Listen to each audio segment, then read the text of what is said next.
जय श्री कृष्णा। नमस्कार साथियों, आप सभी का स्वागत है हमारे चैनल मेरी सोल पर। साथियों, इस वीडियो में बात करेंगे कृष्ण जन्माष्टमी की व्रत कथा के बारे में और साथ ही पूजा विधि के बारे में बात करेंगे। चलिए जानते हैं सबसे पहले कृष्ण जन्माष्टमी पूजा विधि। इस दिन सुबह जल्दी उठकर घर के मंदिर को अच्छे से साफ कर लें। फिर एक साफ चौकी पर पीले रंग का वस्त्र बिछाएं और चौकी पर बाल गोपाल की प्रतिमा स्थापित करें। इस दिन बाल गोपाल की अपने बेटे की तरह सेवा करें, उन्हें झूला झुलाएं, लड्डू और खीर का भोग लगाएं। रात 12 बजे के करीब भगवान कृष्ण की विधि विधान से पूजा करें। उन्हें घी, मिश्री, माखन, खीर इत्यादि चीज़ों का भोग लगाएं। कृष्ण जी के जन्म की कथा सुनें, उनकी आरती उतारें और अंत में प्रसाद सबको वितरित करें।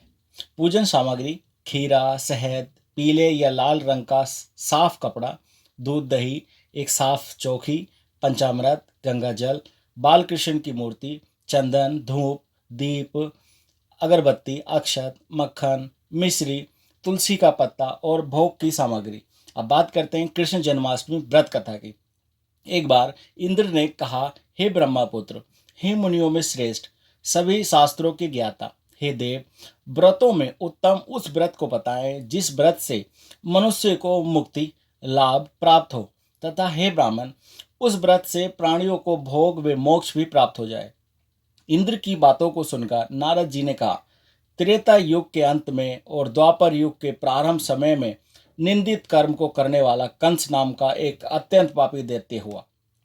उस दुष्ट व नीच कर्मी दुराचारी कंस की देवकी नाम की एक बहुत सुंदर बहन थी। देवकी के गर्भ से उत्पन्न 8वां पुत्र कंस का वध करेगा। नारद जी की बातें सुनकर इंद्र ने कहा, हे महामते, उस दुराचारी कंस की कथा का विस्तार पूर्वक वर्णन कीजिए। क्या यह संभव है कि देवकी के गर्भ से उत्पन्न 8वां पुत्र अपने मामा कंस की हत्या करेगा? इंद्र की संदेह भरी बातों को सुनकर नारद जी ने कहा, हे अदिति पुत्र इंद्र, एक समय की बात है।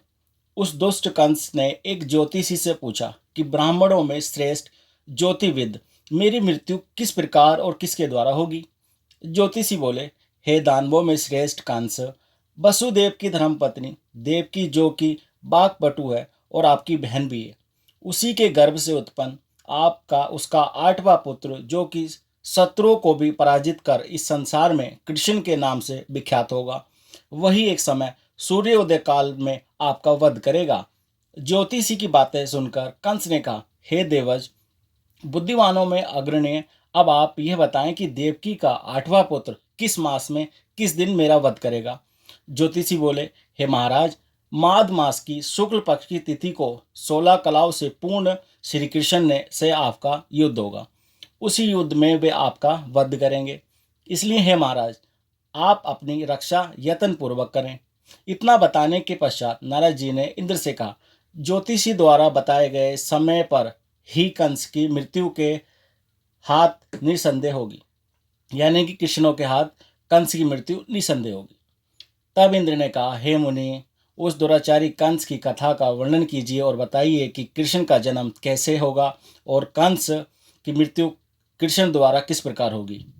इंद्र की बातों को सुनकर नारद जी ने पुनः कहना प्रारंभ किया।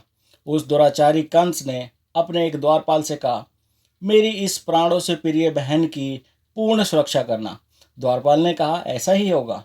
कंस के जाने के पश्चात उसकी छोटी बहन दुखित होते हुए जल लेने के बहाने घड़ा लेकर तालाब पर गई। उस तालाब के किनारे एक घनघोर वृक्ष के नीचे बैठकर देवकी रोने लगी। उसी समय एक सुंदर स्त्री जिसका नाम यशोदा था, उसने आकर देवकी से प्रिय वाणी में कहा, हे कांते, इस प्रकार तुम क्यों विलाप कर रही हो? अपने रोने का कारण मुझे बताओ। तब दुखित देवकी ने यशोदा से कहा, हे बहन, नीच कर्मों में आसक्त दुराचारी मेरा ज्येष्ठ भ्राता कंस है। उस दुष्ट भ्राता ने मेरे कई पुत्रों का वध कर दिया। इस समय मेरे गर्भ में 8वां पुत्र, वह इसका भी वध कर डालेगा। इस बात में किसी प्रकार का संशय या संदेह नहीं है, क्योंकि मेरे ज्येष्ठ भ्राता को यह भय है कि मेरे अष्टम पुत्र से उसकी मृत्यु अवश्य होगी। देवकी की बातें सुनकर यशोदा ने कहा, हे बहन, विलाप मत करो, मैं भी गर्भवती हूँ। यदि मुझे कन्या हुई तो तुम अपने पुत्र के बदले उस कन्या को ले लेना। इस प्रकार तुम्हारा पुत्र कंस के हाथों से नहीं मारा जाएगा। तदनंतर कंस ने अपने द्वारपाल से पूछा, देवकी कहाँ है? इस समय वह दिखाई नहीं दे रही। तब द्वारपाल ने कंस से नम्र वाणी में कहा, हे महाराज, आपकी बहन जल लेने तालाब पर गई हुई है। यह सुनते ही कंस क्रोधित हो उठा और उसने द्वारपाल को उसी स्थान पर जाने को कहा जहां वह गई हुई है। द्वारपाल की दृष्टि तालाब के पास देवकी पर पड़ी। तब उसने कहा कि आप किस कारण से यहाँ आई हैं? उसकी बातें सुनकर देवकी ने कहा कि मेरे गृह में जल नहीं था, जिसे लेने मैं जलाशय पर आई हूँ। इसके पश्चात देवकी अपने गृह की ओर चल पड़ी। कंस ने पुनः द्वारपाल से कहा कि इस गृह में मेरी बहन की तुम पुण्यता रक्षा करो। अब कंस को इतना भय लगने लगा कि गृह के भीतर दरवाजों में विशाल ताले बंधवा दिए और दरवाजों के बाहर दैत्य और राक्षसों को पहरेदारी के लिए नियुक्त कर दिया। कंस हर प्रकार से अपने प्राणों को बचाने के प्रयास कर रहा था। एक समय सिंह राशि के सूर्य में आकाश मंडल में जलाधारी मेघों ने अपना प्रभुत्व स्थापित किया। भादो मास की कृष्ण पक्ष की अष्टमी तिथि को घनघोर अंधरात्रि थी। उस समय चंद्रमा भी वृष राशि में था। रोहिणी नक्षत्र बुधवार के दिन सौभाग्य योग से संयुक्त चंद्रमा के आधी रात में उदय होने पर आधी रात के उत्तर एक घड़ी जब हो जाए तो स्तुति स्मृति पुण्याक्त फल निसंदेह प्राप्त होता है। इस प्रकार बताते हुए नारद जी ने इंद्र से कहा, ऐसे विजय नामक शुभ मुहूर्त में श्री कृष्ण का जन्म हुआ और कृष्ण के प्रभाव से ही उसी क्षण बंदी गृह के दरवाजे स्वयं खुल गए। द्वार पर पहरा देने वाले पहरेदार राक्षस सभी मूर्छित हो गए।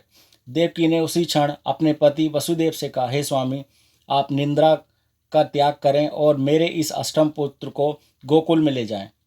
वहां इस पुत्र को नंद गोप की धर्मपत्नी यशोदा को दे दें। उस समय यमुना जी पूर्ण रूप से बाणग्रस्त थी, किंतु जब वसुदेव जी बालक कृष्ण को सूप में लेकर यमुना जी को पार करने के लिए उतरे, उसी क्षण बालक के चरणों पर स्पर्श होते ही यमुना जी अपने पूर्व स्थिर रूप में आ गई। किसी प्रकार वसुदेव जी गोकुल पहुँचे और नंद के गृह में प्रवेश कर उन्होंने अपना पुत्र तत्काल उन्हें दे दिया और उसके बदले में उनकी कन्या ले ली। वे तत्क्षण वहां से वापस आकर कंस के बंदी गृह में पहुंच गए।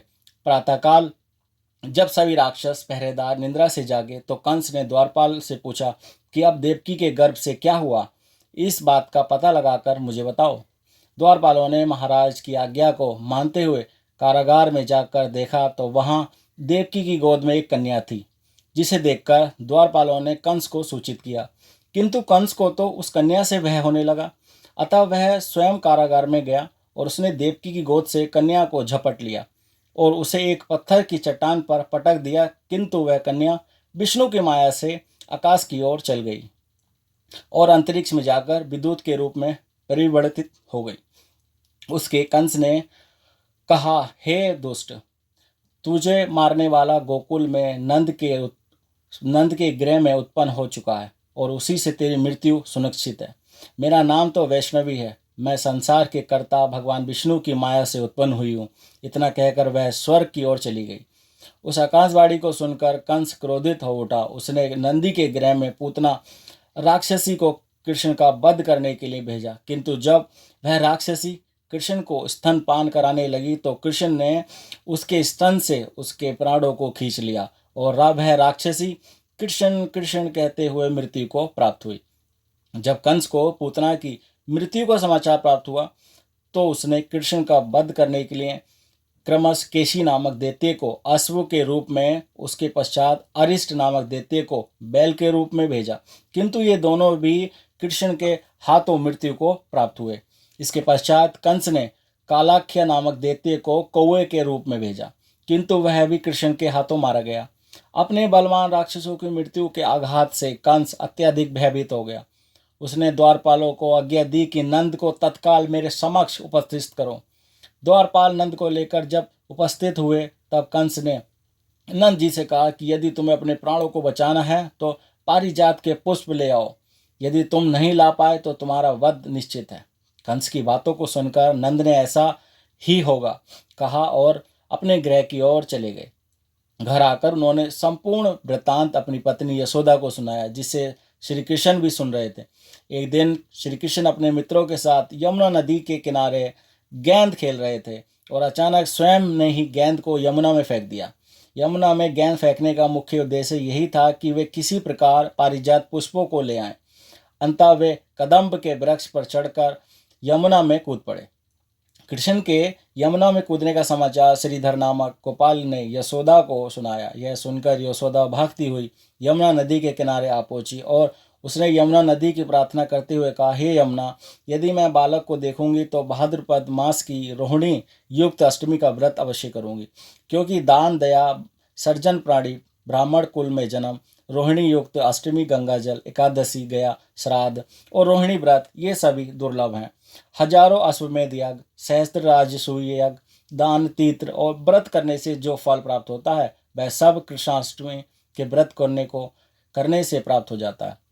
यह बात नारद ऋषि ने इंद्र से कही। इंद्र ने कहा, हे मुनियों में श्रेष्ठ नारद, यमुना नदी में कूदने के बाद उस बाल रूपी कृष्ण ने पाताल में जाकर क्या किया, यह संपूर्ण वृत्तांत भी बताएं। नारद ने कहा, हे कृष्ण, हे इंद्र, पाताल में उस बालक से नागराज की पत्नी ने कहा कि तुम यहाँ क्या कर रहे हो, कहाँ से आए हो और यहाँ आने का प्रयोजन क्या। नागपत्नी बोली, हे कृष्ण, क्या तूने धूत क्रीड़ा की है जिसमें अपना समस्त धन हार गया है? यदि यह बात ठीक है तो कंकड़ मुकुट और मड़ियों का हार लेकर अपने गृह में चले जाओ, क्योंकि इस समय मेरे स्वामी शयन कर रहे हैं। यदि वे उठ गए तो वे तुम्हारा भक्षण कर डालेंगे। नाग पत्नी की बातें सुनकर कृष्ण ने कहा, हे कांते, मैं किस प्रयोजन से यहाँ आया हूँ वह वृत्तांत मैं तुम्हें बताता हूँ। समझ लो, मैं कालिया नाग के मस्तक को कंस के साथ धूत में हार चुका हूँ और वही लेने आया हूँ। बालक कृष्ण की बात सुनकर नाग पत्नी अत्यंत क्रोधित हो उठी और उसने अपने सोए हुए पति को उठाते हुए उसने कहा, हे स्वामी, आपके घर यह शत्रु आया है, अतः आप इसका हनन कीजिए। अपनी स्वामिनी की बातें सुनकर कालिया नाग निंद्रावस्था से जाग पड़ा और बालक कृष्ण से युद्ध लड़ने लगा। इस युद्ध में कृष्ण को मूर्छा आ गई। उसी मूर्छा को दूर करने के लिए उन्होंने गरुण का स्मरण किया। स्मरण होते ही गरुण वहां आ गए। श्री कृष्ण अब गरुण पर चढ़कर कालिया नाग से युद्ध करने लगे और उन्होंने कालिया नाग को युद्ध में पराजित कर दिया। अब कालिया नाग ने भलीभांति जान लिया था कि मैं जिनसे युद्ध कर रहा हूँ वे भगवान विष्णु के अवतार श्री कृष्ण ही हैं। अतः उन्होंने कृष्णों के चरणों में साष्टांग प्रणाम किया और पारिजात से उत्पन्न बहुत से पुष्पों को मुकुट में रखकर कृष्ण को भेंट किए। जब कृष्ण चलने को हुए तब कालियानाग की पत्नी ने कहा, हे स्वामी, मैं कृष्ण को नहीं जान पाई। हे जनार्दन, मंत्र रहित, क्रिया रहित, भक्ति भाव रहित मेरी रक्षा कीजिए। हे प्रभु, मेरे स्वामी मुझे वापस दे दें। तब श्री कृष्ण ने कहा, हे सर्पिणी, दैत्यों में जो सबसे बलवान है उस कंस के सामने मैं तेरे पति को ले जाकर छोड़ दूंगा, अन्यथा तुम अपने गृह को चली जाओ। अब श्री कृष्ण कालियानाग के फन पर नृत्य करते हुए यमुना के ऊपर आ गए। तदनंतर कालिया की फुंकार से तीनों लोग कंपमान हो गए। अब कृष्ण कंस की मथुरा नगरी को चल दिए। वहां कमल पुष्पों को देखकर यमुना के मध्य जलाशय में वहां कालिया सर्प भी चला गया। इधर कंस भी विस्मित हो गया तथा कृष्ण प्रसन्नचित्त होकर गोकुल लौट आए। उसने गोकुल आने पर उनकी माता यशोदा ने विभिन्न प्रकार के उत्सव किए। अब इंद्र ने नारद जी से पूछा, हे महानुमो, संसार के प्राणी बालक श्री कृष्ण के आने पर अत्यधिक आनंदित हुए। आखिर श्री कृष्ण ने क्या क्या चरित्र किए, वह सब आप मुझे बताने की कृपा करें। नारद ने कहा, इंद्र से कहा कि मन को हरने वाला मथुरा नगर यमुना नदी के दक्षिण भाग में स्थित है। वहां कंस का महाबलीशाली भाई चाणूर रहता था। उस चाणूर से श्री कृष्ण ने मल्ल युद्ध की घोषणा की। हे इंद्र, कृष्ण एवं चाणूर का मल्ल युद्ध अत्यंत आश्चर्यजनक था। चाणूर की अपेक्षा कृष्ण बाल रूप में थे। भेरी शंख और मृदंग के शब्दों के साथ कंस और केसी इस युद्ध को मथुरा की जनसभा के मध्य में देख रहे थे। श्री कृष्ण ने अपने पैरों को चाणूर के गले में फंसाकर उसका वध कर दिया। चाणूर की मृत्यु के पश्चात उनका मल्ल युद्ध केसी के साथ हुआ। अंत में केसी भी युद्ध में कृष्ण के द्वारा मारा गया। केसी के मृत्युपरांत मल्ल युद्ध देख रहे सभी प्राणी श्री कृष्ण की जय जयकार करने लगे। बालक कृष्ण द्वारा चाणूर और केसी का वध होना कंस के लिए अत्यंत हृदय विदारक था। अंततः उसने सैनिकों को बुलाकर उन्हें आज्ञा दी कि तुम सभी अस्त्र शस्त्रों से सुसज्जित होकर कृष्ण से युद्ध करो। हे इंद्र, उसी क्षण श्री कृष्ण ने गरुण, बलराम तथा सुदर्शन चक्र का ध्यान किया, जिसके परिणाम स्वरूप बलदेव जी सुदर्शन चक्र लेकर गरुड़ पर आरूढ़ होकर आए। उन्हें आते हुए देख बालक कृष्ण ने सुदर्शन चक्र को उनसे लेकर स्वयं गरुड़ की पीठ पर बैठकर न जाने कितने ही राक्षसों और दैत्यों का वध कर दिया, कितनों ने शरीर अंग भंग कर दिए। इस युद्ध में श्री कृष्ण और बलदेव ने असंख्य दैत्यों का वध कर दिया। बलराम जी ने अपने आयुध शस्त्र हल से और कृष्ण ने सुदर्शन चक्र से मास की शुक्ल पक्ष की सप्तमी को विशाल दैत्यों के समूह का सर्वनाश कर दिया। जब अंत में केवल दुराचारी कंस ही बच गया तो कृष्ण ने कहा, हे दुष्ट अधर्मी दुराचारी, अब मैं इस महायुद्ध स्थल पर तुझसे युद्ध कर तथा तेरा वध कर इस संसार को तुझसे मुक्त कराऊंगा। यह कहते हुए श्री कृष्ण ने उसके केशों को पकड़ लिया और कंस को घुमाकर पृथ्वी पर पटक दिया, जिससे वह मृत्यु को प्राप्त हो गया। उसके बाद कंस के मरने पर देवताओं ने शंख घोष व पुष्प वृष्टि की। वहां उपस्थित समुदाय श्री कृष्ण की जय जयकार कर रहा था।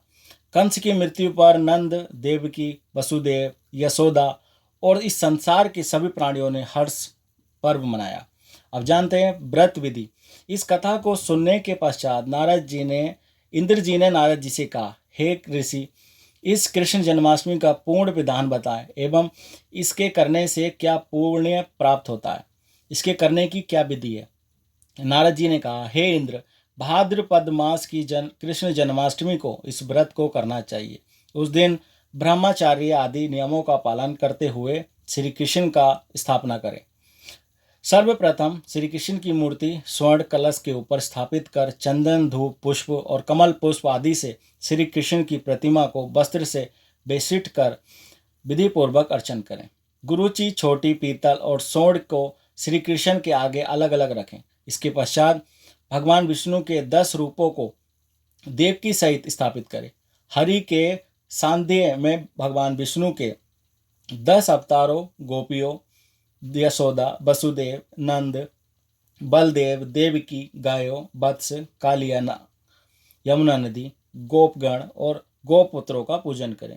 इसके पश्चात 8वें वर्ष की समाप्ति पर इस महत्वपूर्ण व्रत का उद्यापन कर्म भी करें। अब जानते हैं पूर्ण विधि क्या। उपवास की पूर्व रात्रि को हल्का भोजन करें और ब्रह्मचार्य का पालन करें। उपवास के दिन प्रातःकाल स्नान आदि नित्य कर्मों से निर्वृत्त हो जाएं। पश्चात सूर्य, ओम, सोम, यम, काल, संधि, भूत, पवन, दिक्पति, भूमि, आकाश, खेचर, अमर और ब्रह्मा आदि को नमस्कार कर पूर्व या उत्तर मुख बैठें। इसके बाद जल, फल, कुश और गंध लेकर संकल्प करें। अब इस मध्याह्न के समय काले तिलों के जल से स्नान कर देवकी जी के लिए सूती का ग्रह नियत करें। तत्पश्चात भगवान श्री कृष्ण की मूर्ति या चित्र स्थापित करें। मूर्ति में बालक श्री कृष्ण को स्तनपान कराती हुई देवकी हो और लक्ष्मी जी उनके चरण स्पर्श किए हों अथवा ऐसे भाव हो। इसके बाद विधि विधान से पूजा करें। पूजा में देवकी, वसुदेव, बलदेव, नंद, यशोदा और लक्ष्मी इन सब का नाम उपस्थित करना चाहिए। फिर निम्न मंत्र से पुष्पांजलि अर्पण करें। फिर इस मंत्र का जप करें। प्रणमे देव जननी तब जात स्तु बामना। अंत में प्रसाद वितरण कर भजन कीर्तन करते हुए रात्रि जागरण करें। तो दोस्तों, ये जाना हमने भगवान श्री कृष्ण की व्रत कथा के बारे में, उनकी पूजा विधि के बारे में। तो दोस्तों, वीडियो आपको कैसी लगी हमें कमेंट करके ज़रूर बताएं और वीडियो पसंद आई हो तो लाइक करें, चैनल को सब्सक्राइब करें। चलिए मिलते हैं ऐसे और अनेक वीडियो के साथ। तब तक अपना ख्याल रखें, सुरक्षित रहें।